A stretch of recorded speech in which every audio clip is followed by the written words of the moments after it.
Hey guys, Happy New Year. Hope you guys are keeping safe. Thanks for watching and subscribing to this channel. Please know that I've been away for the last few months because life's been crazy due to COVID. But I'm finally back and so are the interviews. Today we have with us Mr. Rajesh Telang, who recently shot to prominence through his performances in the hugely popular shows such as Mirzapur and the Emmy Award winning Delhi Crime. He's a veteran actor whose career spans over 25 years. His artistic brilliance, while missed by the masala films loving audiences of the past, is finally getting his due through acting in movies such as Siddharth, the second best Marigold Hotel, Mukkabaz, and shows like Mirzapur on streaming platforms. In this interview with this esteemed National School of Drama alum, I had the honor to discuss his journey so far and what keeps him ticking. And with that said, please sit back, grab a drink, watch this interview, please leave behind your comments, and subscribe to this channel. Thank you. First of all, thank you so much for making it to the show. It is such a pleasure to have you on the show. How are you doing, sir? I'm fine. Thank you for inviting me. Sir, अपने बारे में कुछ बताइए. Where were you born? Which part of the country do you come from? और अपनी family के बारे में हमें कुछ बताइए. मैं राजस्थान स्टेट में उसमें बीकानेर में पैदा हुआ, जो उसका बिल्कुल वेस्टर्न पार्ट है. Like my Pakistan border is 80 kilometers just from my home.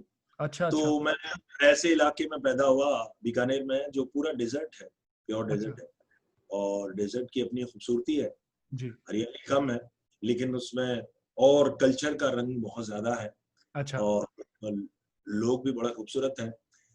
तो मैं एक बहुत ही मुझे अभी तक वो जगह बहुत सुंदर लगती है. अच्छा. तो मैं वहां पैदा हुआ था. मेरा परिवार एक कलाकारों का ही परिवार था. मतलब मैं जिस फैमिली में पैदा हुआ वो सारे किसी न किसी आर्ट फॉर्म से जुड़े रहे. ज्यादातर लोग म्यूजिशियंस थे. मेरे दादाजी हवेली संगीत ध्रुपद गाते थे और तबला प्लेयर थे. मेरे चाचा सितार बजाते हैं, मतलब. और एक चाचा जो अब नहीं रहे, वो अली अकबर खां के शिष्य थे. लेकिन मेरे फादर म्यूजिक में नहीं आए. क्योंकि वो सबसे बड़े बेटे थे, उनको घर की कई जिम्मेदारियां निभानी थी. इस वजह से उन्होंने प्रिंटिंग प्रेस का काम शुरू किया. अच्छा. तो वो प्रिंटिंग प्रेस चलाते थे. और मेरे बड़े भाई एक कार्टूनिस्ट थे. अच्छा. और तो इस तरह से ज्यादातर लोग कोई लेखन में मेरे तो बहुत सारा आर्टिस्टिक इन्फ्लुएंस बचपन से रहा है. पूरा पूरा पूरा, मतलब. तो आसपास पूरा माहौल ही ऐसा था. शायद आपका ट्रांजिशन जो एनएसडी से मूवीज में आने का हुआ, वो क्या बहुत लंबा सफर था या? मुझे एनएसडी से निकलते ही साल भर के अंदर अंदर काम मिलना शुरू हो गया था. ओह, अच्छा. और लेकिन मेरा मानना है कि स्ट्रगल काम मिलना नहीं होता है. असली स्ट्रगल होता है आप अपनी क्राफ्ट पे कैसे काम करते हैं. जी. क्योंकि आप, हमारे हाथ में क्या है, हमारे हाथ में काम मिलना नहीं है. जी. हमारे हाथ में अपनी क्राफ्ट को बेटर करना है सिर्फ. जी. उससे क्या रिजल्ट मिलता है वो हमारे हाथ में नहीं है. राइट. तो हमारा कंटिन्यूअस कोशिश यही होनी चाहिए कि आप अपने पे काम करते रहें और रास्ता बनता रहता है. और वो बहुत सारे फैक्टर्स पे डिपेंड करता है. कई लोग उसको लक कहते हैं, मैं उसको लक नहीं कहता. लेकिन मैं कहता हूँ, हाँ, बहुत सारे फैक्टर्स हैं जो मेरे हाथ में नहीं है, और कुछ फैक्टर्स हैं जो मेरे हाथ में है. तो जो मेरे हाथ में फैक्टर्स हैं उन पे मैं काम कर सकता हूँ. What are the notable works as per you? आपके जो बहुत सबसे नोटेबल वर्क्स में आप कौन सी फिल्मों को गिनते हैं? अब देखिए, मैं जनरली इस तरह से अपने करियर ग्राफ को देखता हूँ कि pre Siddharth and post Siddharth. Sure. इस तरीके से देखता हूँ. प्री सिद्धार्थ मैंने 5-7 फिल्में की थी, लेकिन वो किसी में भी बहुत ज्यादा मेरा क्या है कि ना तो रजिस्टर हुआ काम और ना इतना ज्यादा वो था. हालांकि उसमें कुछ काम थे जो मेरे प्रिय थे, जैसे कि एक बच्चन साहब के साथ काम करना मेरे लिए वो एक बहुत बड़ी चीज थी. तो वो उसमें मेरी प्रेजेंस बहुत थी, लेकिन परफॉर्मेंस का इतना ज्यादा मौका नहीं था. जी. बहरहाल वो मेरे लिए एक जिंदगी का मार्कर था जिसको टिक करना जरूरी था मेरे लिए.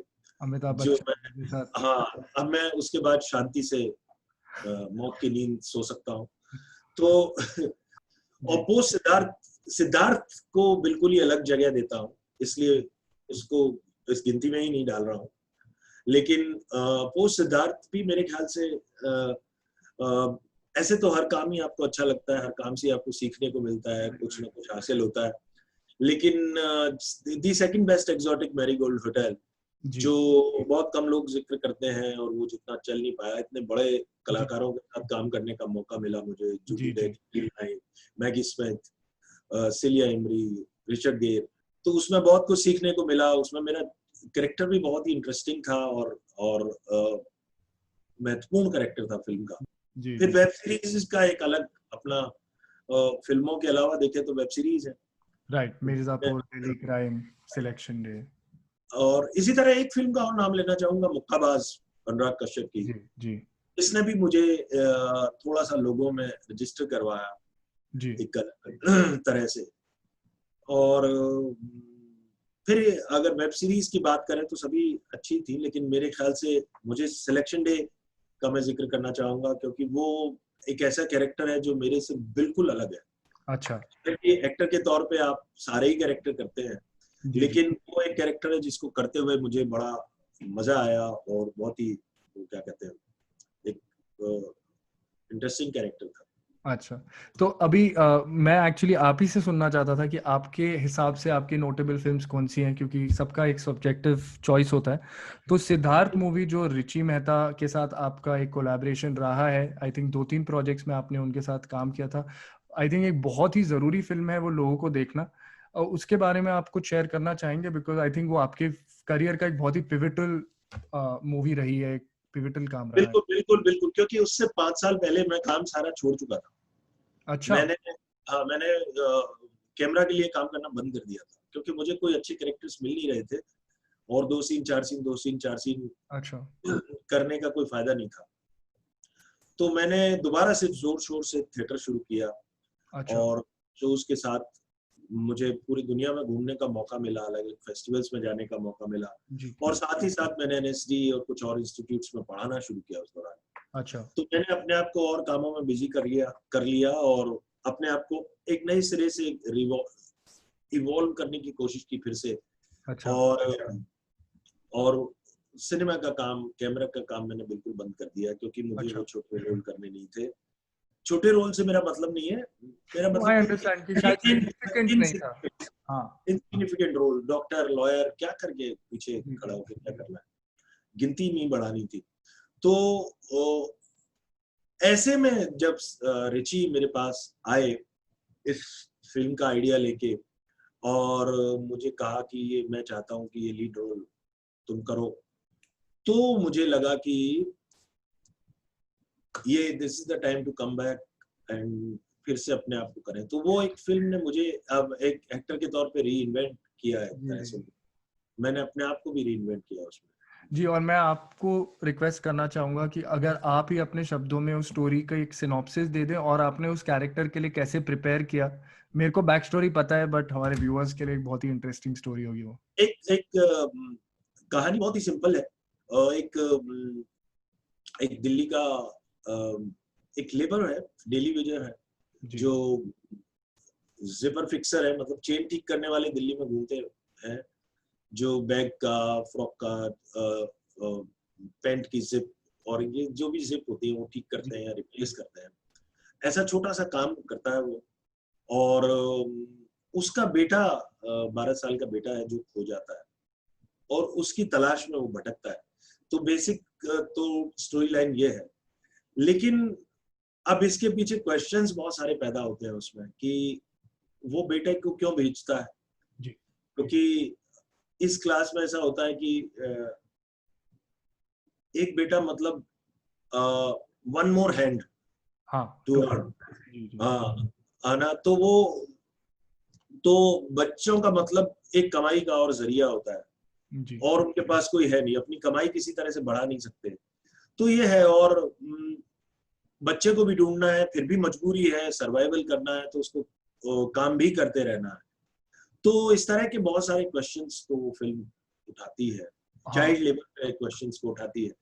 तो ये है, और मेरा उसको लेके ये था कि जब रिची ने मेरे को ये फिल्म की कहानी सुनाई थी, तो उसमें ये जो कैरेक्टर था वो महेंद्र, वो एक फ्रूट सेलर था जी जो फलों का ठेला चलाता है। लेकिन मैंने रिची से कहा कि देखो, मैं एक बहुत इंटरेस्टिंग एक प्रोफेशन है जिसको देख के मुझे बड़ा लगता है कि अनयूजुअल से इंडिया में आपको प्रोफेशंस मिलेंगे जो कोई सोच भी नहीं सकता कि एक प्रोफेशन हो सकता है। बिल्कुल बिल्कुल। तो वो one of the unusual professions मुझे लगता था, जो एक मेगाफोन लेके घूमते हैं और जिप ठीक करते हैं, छोटा सा काम करते हैं। तो मैंने रिची को उसके कुछ वीडियोस शूट करके भेजे, जो जिपर फिक्सर्स हैं उनसे किसी से बात करके उसके वीडियोस भेजे कि ये मैं चाहता हूँ इस प्रोफेशन में इसको डाल दिया जाए, and if you can incorporate this thing into the story, तो मुझे बड़ी खुशी होगी, क्योंकि मैं ये कैरेक्टर इस तरह से करना चाहता हूँ। एंड मतलब happily Richie agreed to it and he found the idea very exciting also. तो वो हमने वो जिपर फिक्सर बना दिया उसको।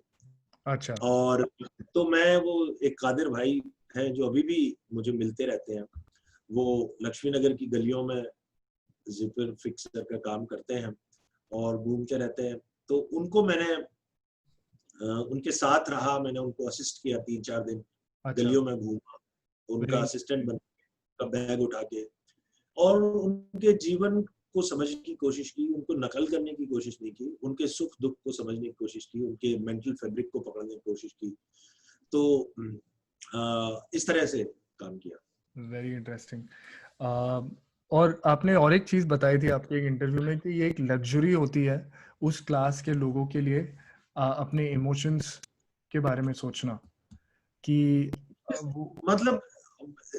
मतलब जो ये क्लास है जिसको रोज रोज कुआं खोदना है, रोज पानी पीना है, तो emotions are definitely luxury for them, they can not afford it, है ना। इमोशंस को अफोर्ड नहीं कर सकते। इमोशंस अफोर्ड करने के लिए you need money. Correct correct है एब्सोल्युटली। ना, नहीं तो काम करना पड़ेगा। अब देखिए, हम लोग अभी बैठे हैं क्वारंटाइन और काम नहीं कर रहे हैं जी और हमारे को रोना हो रहा है कि देखो मुझे डिप्रेशन हो रहा है, मैं दोस्तों से नहीं मिल पा रहा हूँ, एब्सोल्युटली। और छोटी छोटी चीज, because we can afford the emotions, correct correct. इसलिए हम रो रहे हैं, डिप्रेस हो रहे हैं।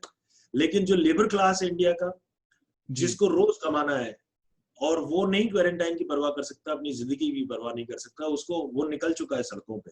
जी। हम उनको दोष देते हैं कि वो फैला रहे हैं, लेकिन बिल्कुल ऐसा नहीं है। वो मर जाए, सर्वाइवल है उनकी। वो रोटी से नहीं, वो कोरोना से मरने के लिए तैयार है, रोटी से नहीं मरना चाहते।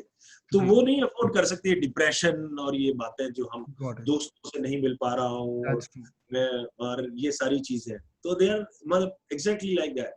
तो जब हम लोग वो फेस्टिवल्स में फिल्म लेके जाते थे, तो खास तौर पे मतलब कनाडा में भी कुछ लोगों ने ऐसे सवाल पूछा, अमेरिका या जो भी डेवलप्ड नेशंस है, यूरोप में लोगों ने इस तरह के सवाल अक्सर आते थे कि इसका बेटा खो गया, उसके बाद भी ये काम पे क्यों जा रहा है।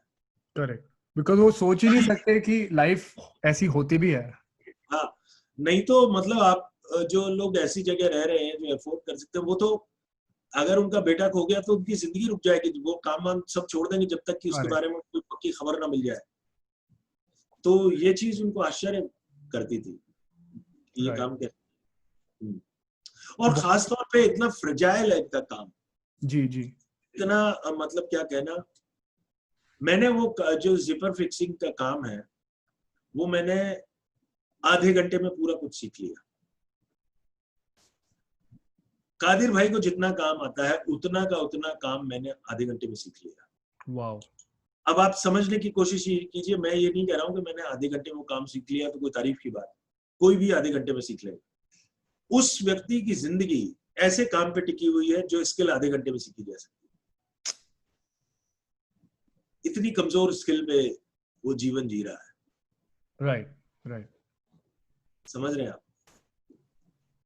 जी, तो बहुत ही खूबसूरत फिल्म है। I think everyone should watch it because it will teach you about humanity और कितना ज़रूरी है इस दुनिया में यू नो जो एक इनइक्वालिटी को लेके समाज में सारी इश्यूज हैं, क्लास डिवाइड को लेके, डिस्पैरिटीज़ को लेके। तो बहुत ही पॉलिटिकल सोशल मैसेज है उसका, तो definitely is a must watch movie, it's a beautiful film. And you mentioned second best Marigold Hotel, so I will go to that because मैंने भी वो कास्ट देखा, और मैंने पहली वाली मूवी देखी थी, फिर मैंने दूसरी देखी, जूडी डेंच, बिल नाई, मैगी स्मिथ, देव पटेल भी है उनमें, और रिचर्ड गियर. तो वो कैसा एक्सपीरियंस था? बिकॉज आई नो दैट आप भी दिग्गज एक्टर है, नेशनल स्कूल ऑफ ड्रामा के ग्रेजुएट है, आप एक अपने आप में एक इंस्टीट्यूशन है मेरे हिसाब से, और मैंने आपकी काफी फिल्में देखी हैं, लेकिन आप जब एक इंटरनेशनल कोलैबोरेशन करते हैं तो वो लोग भी आपसे सीखते हैं और आप जैसे एक्टर से सीखते हैं, तो आपने उनसे क्या सीखा? मोस्टली लोग अभी तक, जूडी डेंच अभी तक थिएटर करती हैं, सिलिया एमरी करती हैं, बिल नाई करते हैं, इतनी फिल्में करने के बावजूद वो थिएटर करते हैं, तो उनसे सीखने को बहुत कुछ मिला. मुझे ही सीखने को मिला, मुझसे क्या सीखने को मिला वो उनको मुझे नहीं मालूम, लेकिन मुझे उनसे बहुत कुछ सीखने को मिला. और खास तौर पे मुझे सीखने को मिला कि कितना माइक्रोस्कोपिक वर्क है एक्टिंग, कि मीनाकारी का काम है एक्टिंग. तो वो बहुत वेल प्रिपेयर्ड होके आते हैं, इतना माइक्रोस्कोपिक होके आते हैं, और वेल प्रिपेयर्ड होने के बाद भी एट द सेम टाइम इतने ओपन रहते हैं जी. ये बैलेंस ढूंढना बहुत मुश्किल होता है. लोग या तो टोटल ओपन होते हैं, स्पॉन्टेनियस होते हैं, और या फिर पूरे प्रिपेयर्ड होते हैं और फिक्स हो जाते हैं ब्लॉक की तरह. वो दोनों, मतलब आप पूरा प्रिपेयर्ड होने के बाद भी you are open for things, कि इस समय मोमेंट में क्या घटेगा वो एक अलग बात है. बट जैसे लोगों के साथ आप काम करते हैं वैसे लोगों को आप और अट्रैक्ट करते हैं, तो आई think that Anurag Kashyap would be a primary example, जो मैं आपकी फिल्मोग्राफी देखता हूँ उनकी, और मैं उनका बहुत बड़ा फैन हूँ. मुक्काबाज आपके लिए कैसी फिल्म थी, कितनी इम्पोर्टेंट थी, और आपके किरदार के बारे में कुछ बताइए हमें. ऐसे ही अनुराग कश्यप की जितनी भी फिल्में देखी थी तो मुझे लगता था यार अनुराग कश्यप वर्ल्ड एक है ना, उनका एक विजन है, उनका एक नजरिया है दुनिया को देखने का, दुनिया क्रिएट करने का एक नई तरह की. उस तरह की दुनिया में मैं विचरण करना चाहूंगा एक दफा.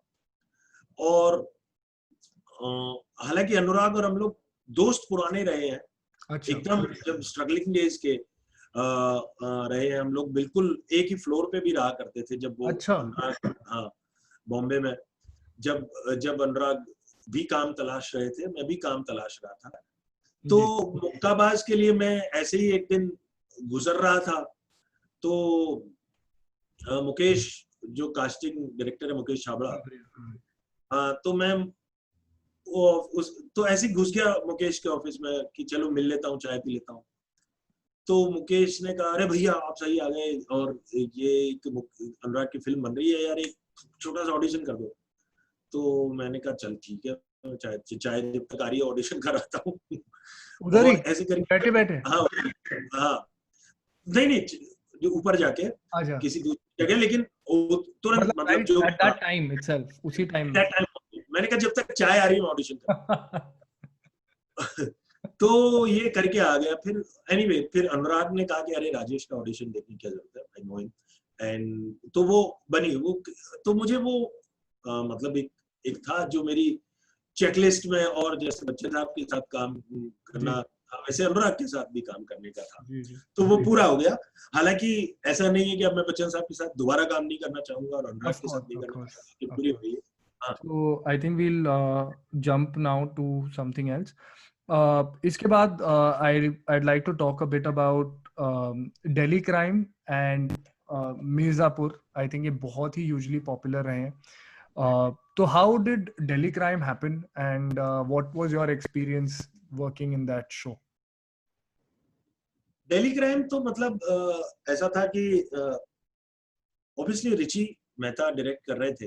तो रिची अप्रोच्ड मी कि मैं ऐसा ऐसा बना रहा हूँ और you be part of it. और एक कैरेक्टर है जो मेरे जैसा दिखता भी है, मतलब मैं काफी मैच करता हूँ जो जिन पे बेस्ड वो कैरेक्टर. तो वो इस तरीके से हुआ. अच्छा, तो कितना सिग्निफिकेंट था आपके लिए रोल करना, because it is obviously talking about a really sensitive subject जो दिल्ली में खासकर की बहुत ही ज्यादा एम्पलीफाइड और फॉर गुड रीजन एम्पलीफाइड एक टॉपिक ऑफ डिस्कशन है. तो कितना जरूरी था, क्या मायने रखता था ये रोल प्ले करना आपके लिए, और क्या सीखे आप इस एक्सपीरियंस से?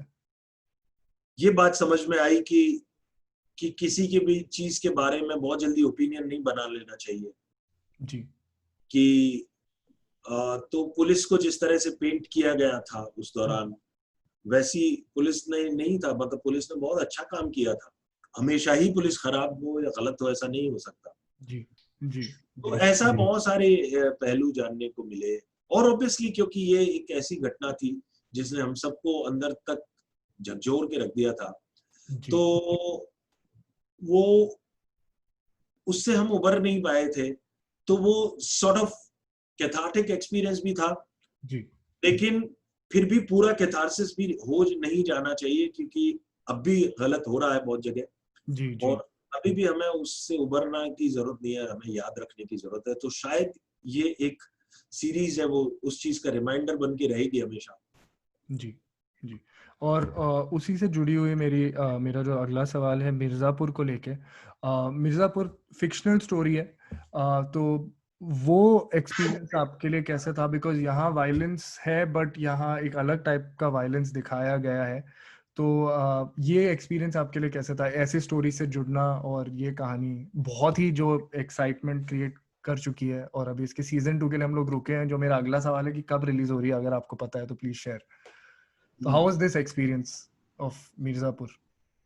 मिर्जापुर की तो जब मैंने स्क्रिप्ट पढ़ी थी तभी मुझे मजा आ गया। मतलब ऐसा लगा कि यार क्या मस्त दुनिया है, क्या मतलब ऐसा कई बार यूँ लगता है ना, ये करने में मजा आएगा। जी जी एक एक्टर के तौर पे होता है ना, उसमें एक थोड़ा मैजिकल रियलिज्म होता है ना, जो हम्म। थोड़ा सा ऊपर रियलिज्म है, लेकिन हल्का सा एक अलग सा उसमें एक क्या है, तड़का है। हाँ जी हाँ जी। तो वो वैसे डायलॉग बोलना, वैसी सिचुएशंस में रहना बहुत ही एक्साइटिंग था। जी जी और वो लकीली वो एक हल्का सा मैजिकल फैंटास्टिक रियलिज्म था, जी जी वो वो लोगों तक पहुंचा भी, जी और लोगों को बेशक भी यार। मजा आया। हाँ। आई थिंक सब लोग के लिए अभी वो फेवरेट शो हो चुका है, हम सब के लिए। तो करीब करीब हम लोग इस इंटरव्यू के एंड तक आ गए हैं। आर्टिस्टिकली आई थिंक दैट आप एक्टर तो हैं ही, आई ऑल्सो अंडरस्टैंड आप राइटिंग भी करते हैं, आपने डायरेक्शन भी की है थिएटर में, एंड आप पोएट्री भी करते हैं, लिखते हाँ, हैं। मैं पोएट्री करता हूँ, और बहुत मतलब ऑलमोस्ट बचपन से ही पोएट्री करता हूँ। बचपन क्या, टीनेज से करता हूँ, जब इश्क हुआ तब से पोएट्री शुरू हुई। अच्छा तो वो चल रही है अभी भी। मेरी एक बुक भी अभी आने वाली है, अच्छा चांद पे चाय टाइटल से ही, जिसमें मेरे पोएट्री कलेक्शन है अच्छा of my love, mostly love poems by अच्छा। पोएट्री। एक सवाल मुझे हमेशा खटकता है, शायद ये आखिरी सवाल है, कि एक रियल आर्टिस्ट जो होता है ना, उसकी एक अपनी एक सेल्फिश मोटिव होती है कि वो अपने आप को का काम अपना काम जो है वो दुनिया को दिखाए, और वो काम मशहूर हो जाए और लोग उनको अप्रिशिएट करें। क्या एक असली आर्टिस्ट वो होता है, या एक असली आर्टिस्ट वो होता है जिसको फर्क नहीं पड़ता कि उसका काम कितने लोग देखें? वो एक रेक्लूज है, वो एक इंट्रोवर्ट है? और इन दोनों में से एक असली आर्टिस्ट आपके हिसाब से कौन होता है? We should always try to enjoy the process, not the result, क्योंकि process is more important than result. And process ही मजेदार होता है ऑफ क्रिएटिंग समथिंग। रिजल्ट के बाद तो वो खत्म हो जाता है ना। जी तो very true. Process is important, like तो एक्टिंग में भी ये बहुत बार काम आता है कि प्रोसेस ज्यादा मजेदार लगता है। आपको मेरा किसी बात पे रो देना उतना इंटरेस्टिंग नहीं लगेगा जितना कि मैं उस एक नॉर्मल एक्सप्रेशन से उस रोने के एक्सप्रेशन तक जाता हूँ। उस प्रोसेस को देखना आपको ज्यादा, ट्रांजिशन आपको ज्यादा इम्पोर्टेंट, इंटरेस्टिंग और एंगेजिंग लगेगा। जी अगर मेरी आंख में आंसू अटका रहे तो आपको ज्यादा इंटरेस्टिंग और मीनिंगफुल लगेगा। अगर मेरी आंख से आंसू टपक गया तो वो रिजॉल्व हो गया। Very interesting. तो ऐसे ही मेरे ख्याल से जो आर्ट मेकिंग का प्रोसेस है, वो प्रोसेस को एंजॉय करते हैं मेरे ख्याल से ज्यादातर आर्टिस्ट। वही एक्साइटिंग होता है, वही ऑर्गेस्मिक होता है, जी जी और वही इंटरेस्टिंग होता है। ठीक है। रिजल्ट फिर हमारे हाथ में नहीं, कहाँ तक पहुंचता है, कितने लोगों तक पहुंचता है, कितने लोग उसको महसूस करते हैं, कितने लोग उसको जी अप्रिशिएट करते हैं। और कितने लोग उसका कितना पैसा देते हैं पता नहीं। अच्छा। ठीक है सर, तो आप क्या अपने चाहने वाले फैंस के लिए कोई मैसेज देना चाहेंगे? आपके अपकमिंग प्रोजेक्ट्स जो हैं उसके बारे में कुछ बताना चाहेंगे हमें? मेरे आने वाले प्रोजेक्ट्स में अभी एक तो 4 अगस्त को ही अमेजॉन प्राइम पे हमारी एक सीरीज आ रही है, बंदिश बैंडिट्स। इसमें नसीरुद्दीन शाह है, अतुल कुलकर्णी है, 2 नए कपल नया इंट्रोड्यूस हो रहा है, श्रेया और ऋत्विक। उसके अलावा एक सीरीज और मेरी आने वाली है, वो वूट में आएगी, कलर्स का वूट ओटीटी है। अच्छा, उस क्रैकडाउन नाम है उस सीरीज का।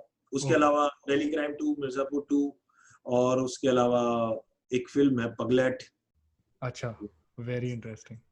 ठीक है sir, I wish you the very best in all your endeavours. I think that you are a phenomenal actor और बहुत मज़ा आएगा आपके आने वाले कामों को देख के, जो हम अभी देख रहे हैं कुछ सालों से आपका एक रिसर्जेंस हो रहा है, और बहुत एक्साइटेड है हम आपके काम को लेके। I want to thank you so much for making the time, and it's a difficult time in the world, but आपने फिर भी टाइम निकाला, so thank you so much for that. It's an honour to have interviewed you. Same here. Thank you very much for inviting me and having me.